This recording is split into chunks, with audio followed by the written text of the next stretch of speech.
Dear Esther, the gulls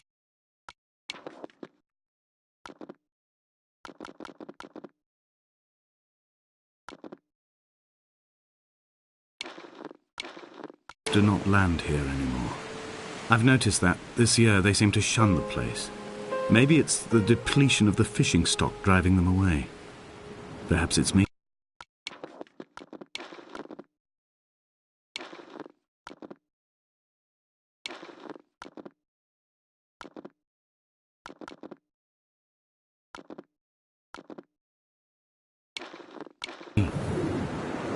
When he first landed here, Donnelly wrote that the herds were sickly and their shepherds the lowest of the miserable classes that populate these Hebridean islands. 300 years later, even they have departed.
There was once talk of a wind farm out here, away from the rage and the intolerance of the masses. The sea, they said, is too rough for the turbines to stand. They clearly never came here to experience the becalming for themselves. Personally, I would have supported it. Turbines would be a fitting contemporary refuge for a hermit. The revolution and the permanence.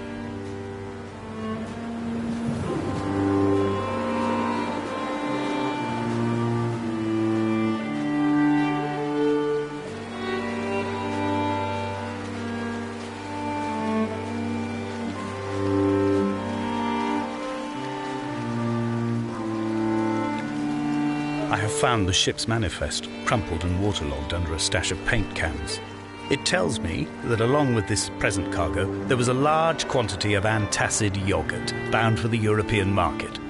It must have washed out to sea. God knows there are no longer gulls or goats here to eat it.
A wonderful sight.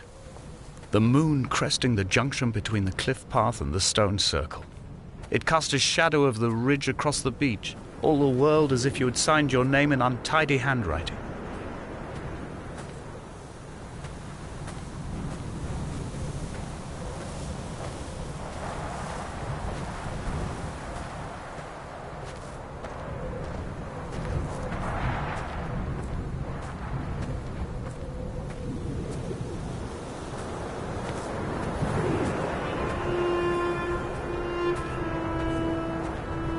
When someone had died or was dying, or was so ill they gave up what little hope they could sacrifice, they cut parallel lines into the cliff, exposing the white chalk beneath.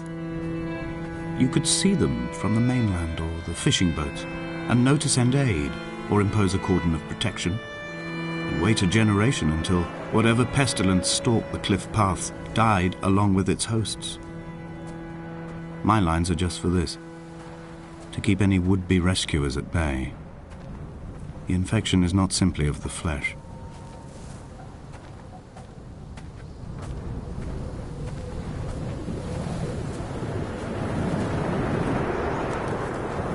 We are not like Lot's wife, you and I. We feel no particular need to turn back. There's nothing to be seen if we did. No tired old man parting the cliffs with his arms. No gifts or Bibles laid out on the sand for the taking. No tides turning or the shrieking gulls overhead. The bones of the hermit are no longer laid out for the taking. I have stolen them away to the guts of this island, where the passages all run to black, and where we can light each other's faces by their strange luminescence.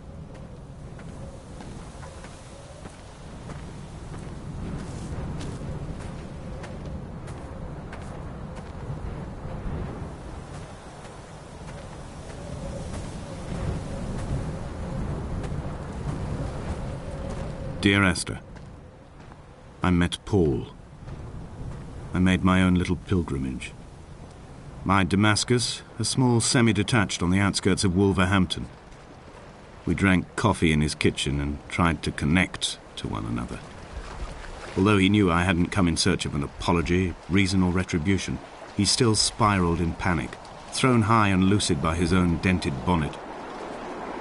Responsibility had made him old.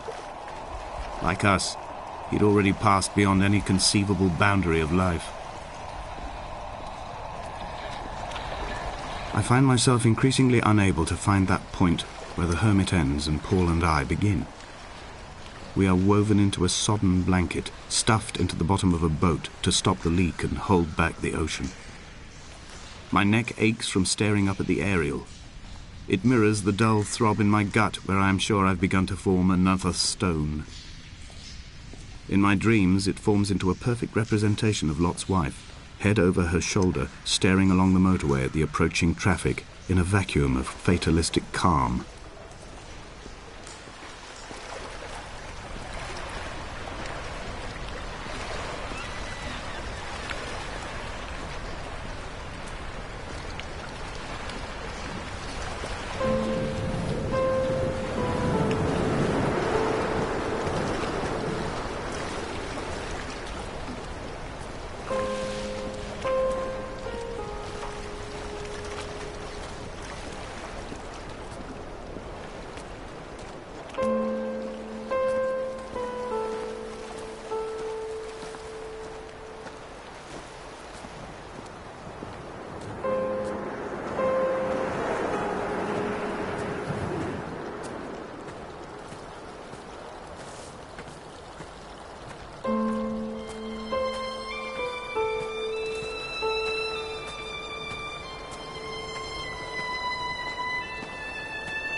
I dreamt I stood in the center of the sun, and the solar radiation cooked my heart from the inside.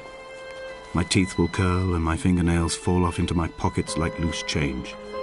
If I could stomach, I'd eat, but all I seem capable of is salt water. Were the livestock still here, I could turn feral and gorge.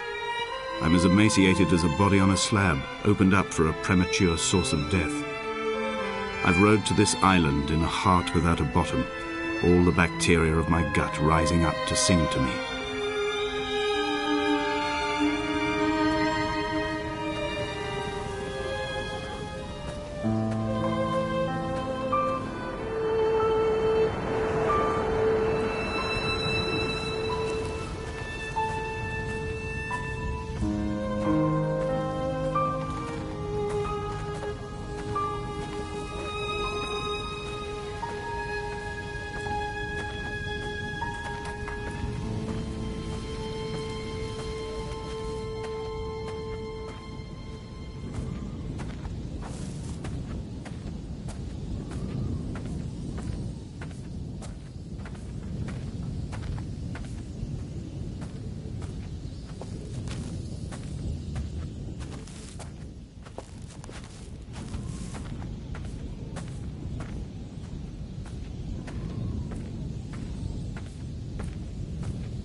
Dear Esther, I have now driven the stretch of the M5 between Exeter and Bristol over 21 times.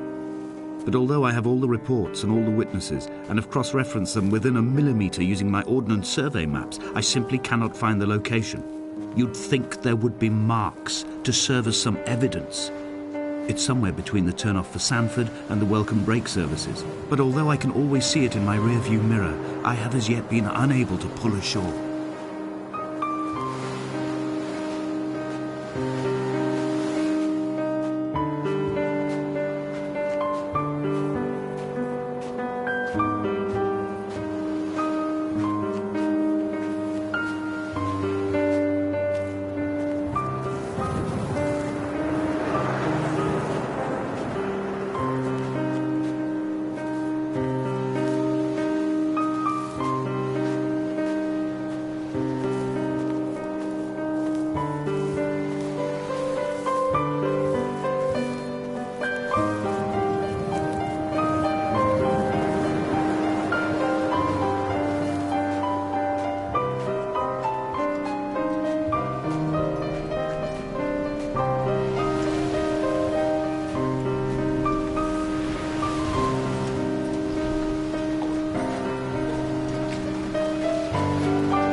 There must be a hole in the bottom of the boat. How else could new hermits have arrived?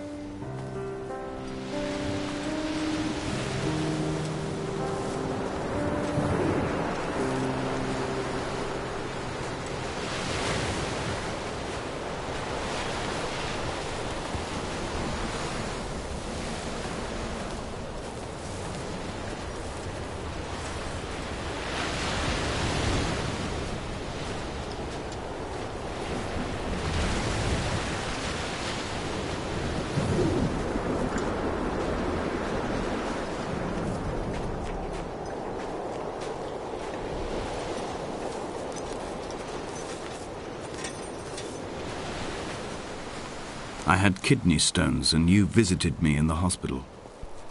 After the operation, when I was still half submerged in anesthetic, your outline and your speech both blurred.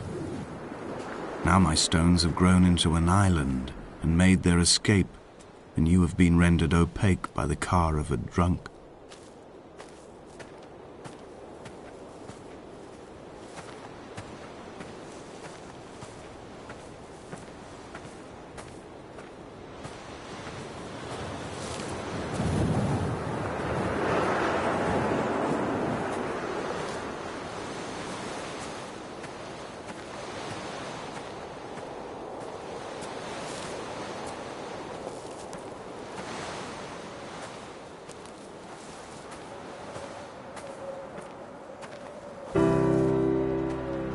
I've begun my ascent on the green slope of the western side.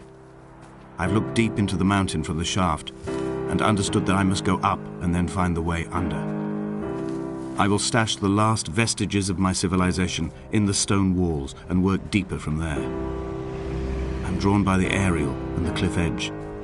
There is some form of rebirth waiting for me there.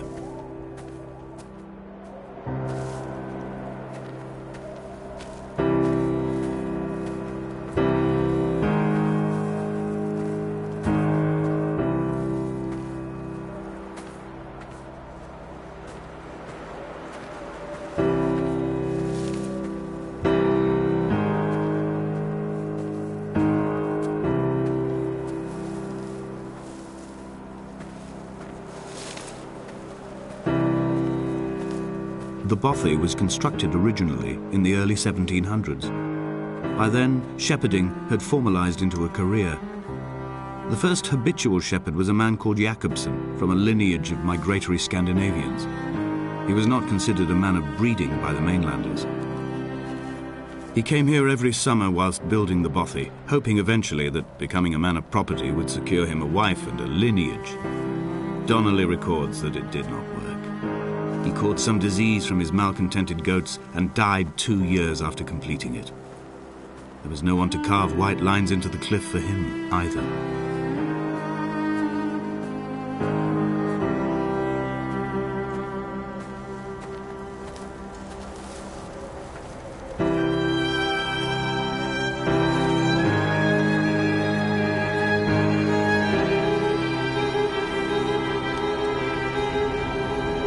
My heart is landfill, these false dawns waking into the still never light. I sweat for you in the small hours and wrap my blankets into a mass. I have always heard the waves break on these lost shores, always the gulls forgotten. I can lift this bottle to my ear, and all there ever is for me is this Hebridean music.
He left his body to the medical school and was duly opened out for a crowd of students 21 days after his passing.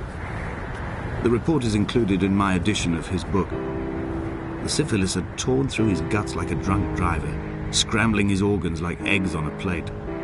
But enough definition remained for a cursory examination, and, as I suspected, they found clear evidence of kidney stones. He's likely to have spent the last years of his life in considerable pain. Perhaps this is the root of his laudanum habit. Although its use makes him an unreliable witness, I find myself increasingly drawn into his orbit.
Donnelly's addiction is my one true constant.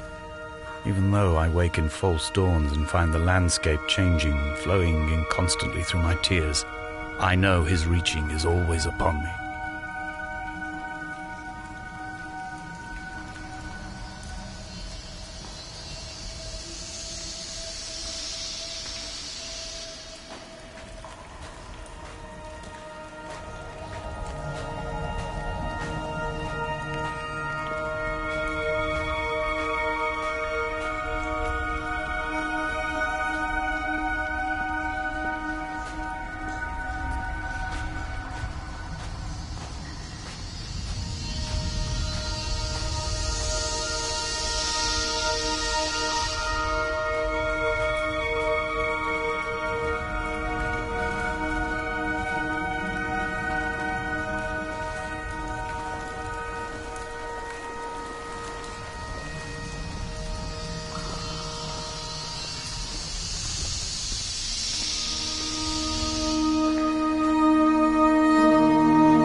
There is no other direction, no other exit from this motorway. Speeding past this junction, I saw you waiting at the roadside, a one last drink in your trembled hands.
I'm traversing my own death throes. The infection in my leg is an oil rig that dredges black muck up from deep inside my bones.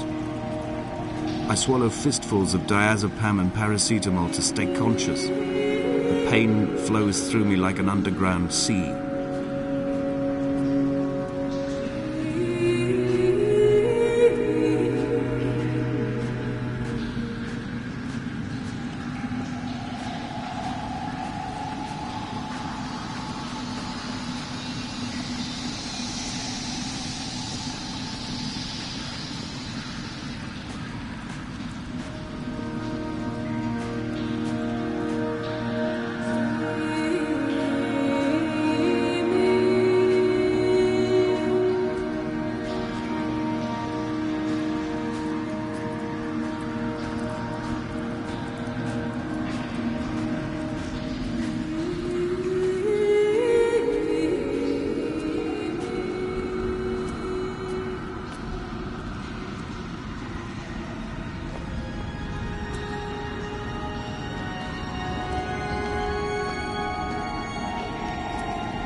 This is a drowned man's face, reflected in the moonlit waters.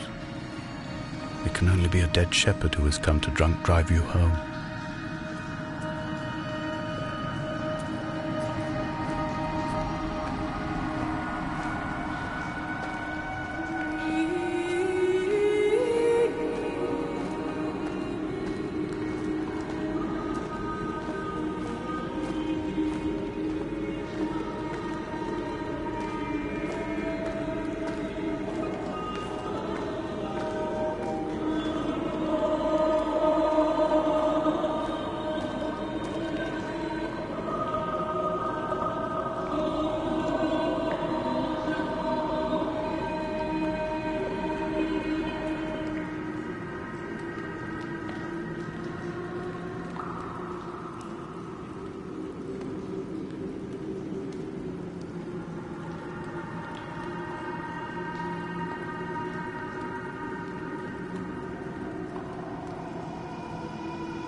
I wish I could have known Donnelly in this place. We would have had so much to debate. Did he paint these stones or did I? Who left the pots in the hut by the jetty? Who formed the museum under the sea? Who fell silently to his death into the frozen waters? Who erected this godforsaken aerial in the first place? Did this whole island rise to the surface of my stomach, forcing the gulls to take flight?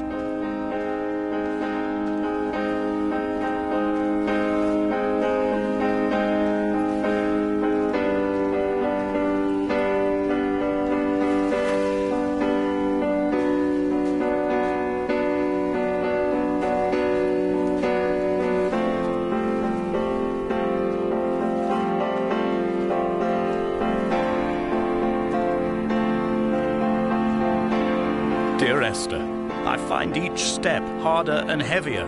I drag Donnelly's corpse on my back across these rocks, and all I hear are his whispers of guilt, his reminders, his burnt letters, his neatly folded clothes. He tells me I was not drunk at all.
By the roadside, by the exit for Damascus, all ticking and cooled, all feathers and remorse, all of these signals routed like traffic through the circuit diagrams of our guts, those badly written boats torn bottomless in the swells, washing us forever ashore.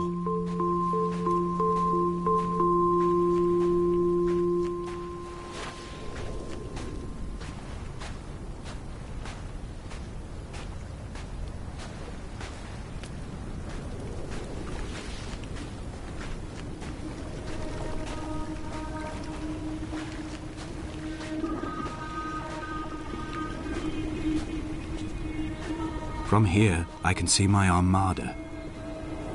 I collected all the letters I'd ever meant to send to you, if I'd have ever made it to the mainland, but had instead collected at the bottom of my rucksack, and I spread them out along the lost beach. Then I took each and every one, and I folded them into boats. I folded you into the creases, and then, as the sun was setting, I set the fleet to sail. Shattered into 21 pieces, I consigned you to the Atlantic, and I sat here until I'd watched all of you sink.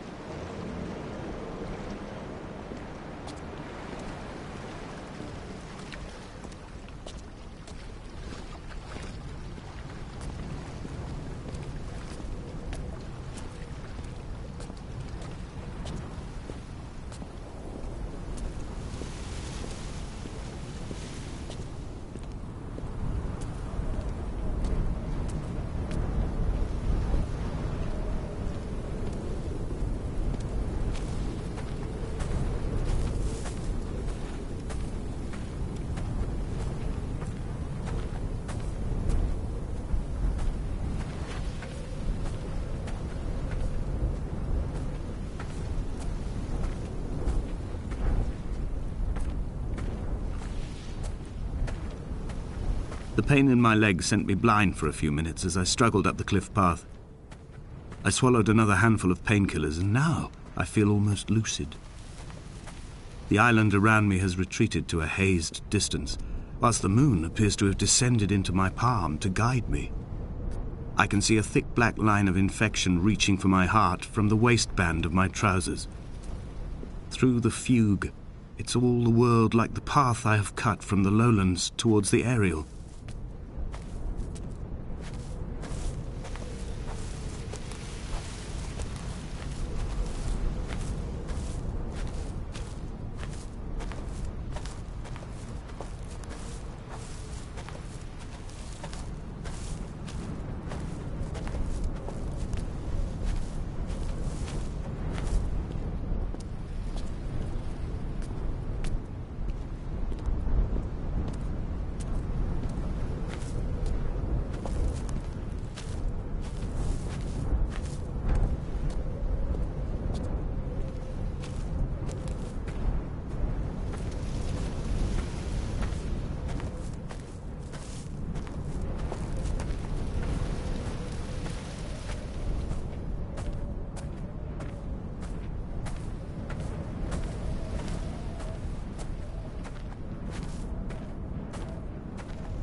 I've begun my voyage in a paper boat without a bottom. I will fly to the moon in it. I've been folded along a crease in time, a weakness in the sheet of life. Now you've settled on the opposite side of the paper to me. I can see your traces in the ink that soaks through the fibre, the pulped vegetation. When we become waterlogged and the cage disintegrates, we will intermingle. When this paper aeroplane leaves the cliff edge and carves parallel vapor trails in the dark, we will come together.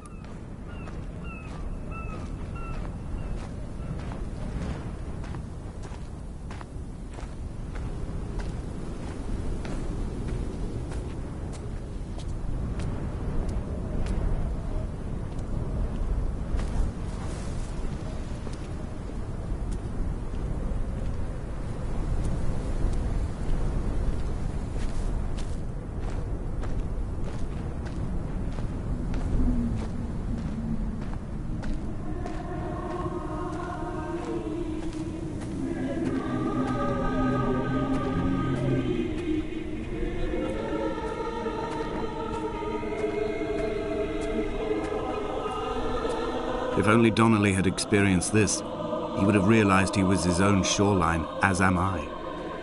Just as I am becoming this island, so he became his syphilis, retreating into the burning synapses, the stones, the infection.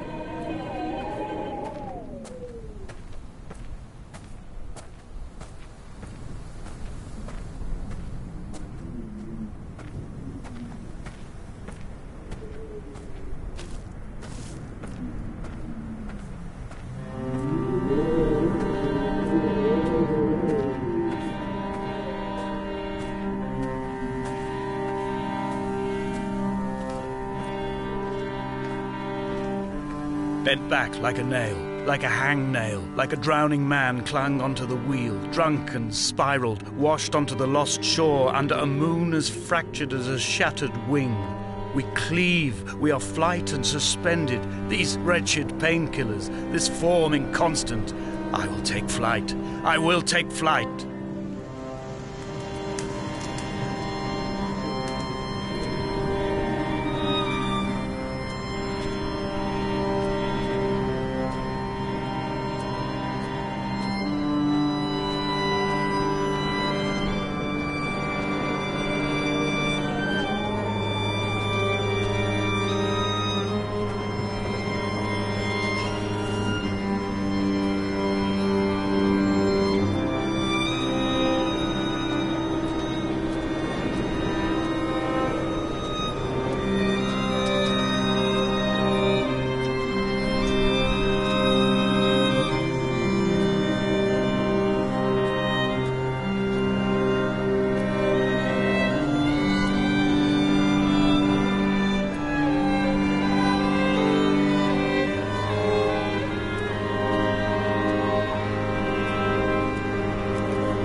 A gull perched on a spent bonnet, sideways, whilst the sirens fell through the middle distance and the metal moaned in grief about us.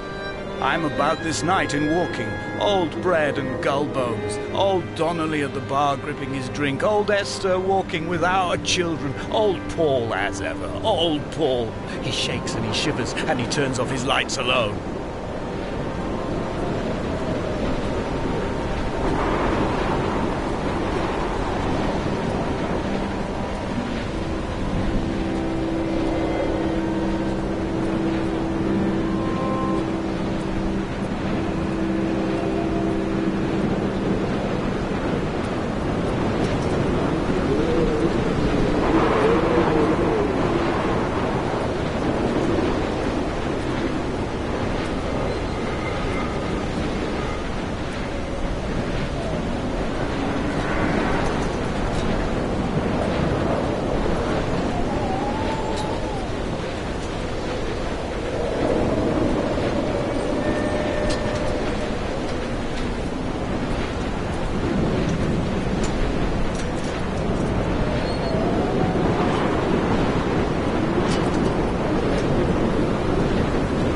Twin vapor trails in the air, white lines etched into these rocks.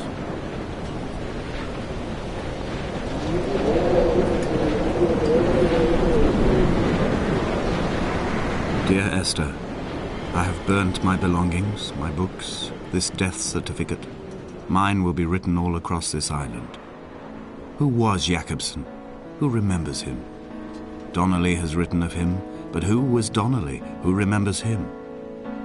I have painted, carved, hewn, scored into this space all that I could draw from him. There will be another to these shores to remember me. I will rise from the ocean like an island without bottom, come together like a stone, become an aerial, a beacon, that they will not forget you.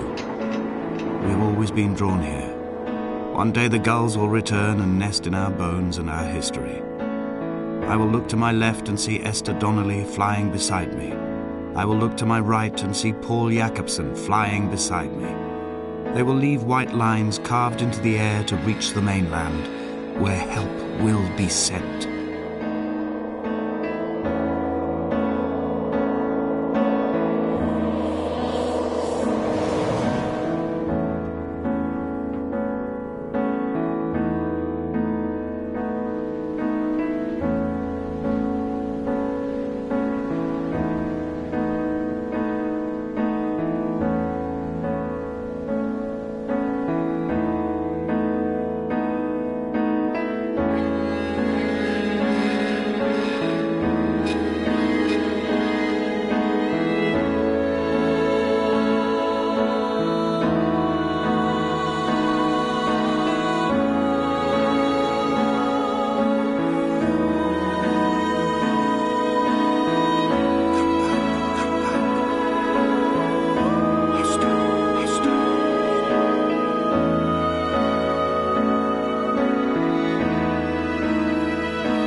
Come back.